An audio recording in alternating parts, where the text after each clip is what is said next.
Suspended Treasury Cabinet Secretary Henry Rotich is back before the courts after being charged over the multi-billion Arror and Kimwarer dam scandal. Remember, he, together with his PS, had been released on a bond of 50 million Kenya shillings with one surety of a similar amount after being charged over this particular scandal. And of course, they're back in the courts right now where witnesses, of course, now the discussion of how many witnesses will testify, etc. Trevor, I know you have some of the details. Prosecution now say that they have served all the documents that they will use in the case, plus written statements as well. They're probably on a DVD, so as to ensure that everybody has those copies. Let's listen into what's happening right now. Has at least four Mr. Thugge? Yes, he told me 2 minutes ago he would be here within 5 minutes. David Kimwarer? Oh, he is here, Your Honor. Unfortunately, he's certain just... It's fortunate. I'm told it's fortunate, actually. Yes. Your Honor, good morning. I have just been briefed, or I was briefed yesterday to appear in this matter to lead my colleagues. And I have been struggling to catch up.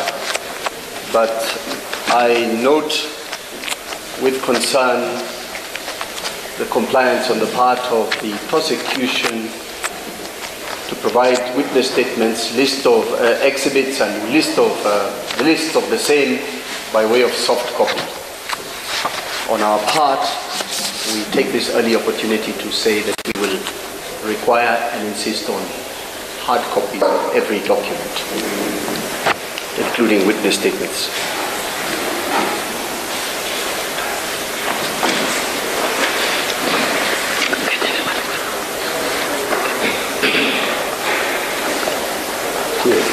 The second point, I totally associate myself with what Mr. Katwa has said. The compliance has been done by the prosecution in an omnibus way in respect of 4 cases altogether. So that even if we wanted to oblige or accommodate our learned friends to prepare for a case, we would have to read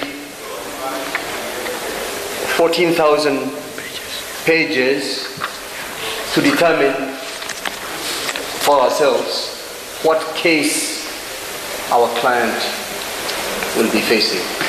That is not only prejudicial, it's unfair, it's a waste of everybody's time. We will require and request that the evidence be compiled for each case separately, and insofar as they are relevant to each other, be provided to us.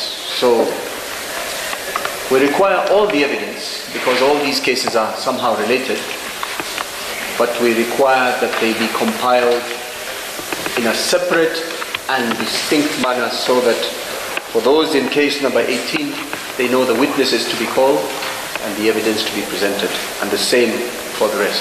So for us in 20 and 21, it will be a concise compilation of evidence which will obviously be much smaller than what has been done. So aside from that, we are grateful that there was an attempt to comply today. As he said, they are presenting themselves as cooperating. We are grateful for that, but we are far from pre-trial. We thought we would probably be taking a date for pre-trial shortly and the hearing date thereafter today, but it looks like we are a little far from that. That's all. I'm told that there are 2 missing witness statements from their own list. The Auditor General's statement and the Solicitor General's statement. Perhaps that can also be noted. And we have 1 Attorney General, both? Both.